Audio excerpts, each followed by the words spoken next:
అయితే అమ్మ అసలు ఎవరు అంటే పార్వతీదేవి అంశ అమ్మ. అమ్మ కుసుమ దంపతులు ఎంత పుణ్యం చేసిర్రో ఆ దంపతులకు పార్వతీ అంశతోని అమ్మ జన్మించింది. ఇద్దరు సోదరుడు ఇద్దరు జన్మించారు.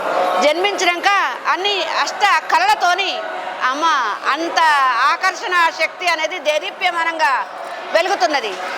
అమ్మ చదువు సంధ్య విద్య అన్నిట్లలో ఆరితేరి అట్లా ఆకర్షిస్తుంది. అట్లా అమ్మను చూసి ఆ రాజు మోహించిండు.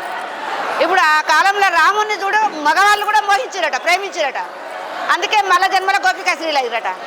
అట్లా ఇప్పుడు లేదని అందుకోసం అప్పుడు ఆ రాజు మోహిస్తే అమ్మకు చేతగాక కాదు కానీ ఆమె ఎట్లా శక్తితోనే గెలవాలి అని మనం ఏది చేసినా ఒకటి సాధనా శక్తి అనేది పెరగాలంటే ఒకటి అసాధ్యమైంది సుసాధ్యం చేయాలి అని అమ్మకు ఏం ఆలోచన వచ్చిందంటే వాడిని గెలుచుడు యుద్ధంలో ఓడించుడు కాదు, ఆత్మార్పణ నేను అయినాక అప్పుడు ఆత్మార్పణతోని మీరు ఎవరెవరైతే మీరు అవుతారో వాళ్ళందరూ నాతోని పాటు మీరు భగవంతుని చేరుకునే మార్గం ఇది అని గెలవడం పెద్ద సమస్య కాదు, గెలవచ్చు కానీ వద్దు అదొద్దు, మన యుద్ధం వద్దు అని యుక్తితోని అని గెలవాలంటే 102 కులగోత్రపోళ్ళు మాత్రమే అప్పుడు వీళ్ళు ఒప్పుకున్నారు. అమ్మతోని ఆహుతి అయిన వాళ్ళకు మళ్ళీ తర్వాత కూడా ఇహమందు సుఖము పరమందు మోక్షము వాళ్ళే ఆర్యవైశ్యులు.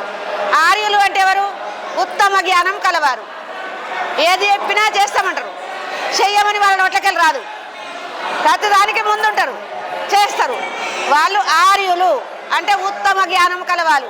అందుకే ఆర్యవైశ్య మాత మన కులదేవత. మళ్ళీ ఏమని ఎప్పటి వైశ్యుని చెయ్యి ఇట్లా ఉండాలి, ఎంత పేద కొమటలైనా పిరికెడు పెట్టేటట్టే ఉంటుంది కానీ అడుక్కునేటట్టు ఉండదు మనకున్న దానిలా.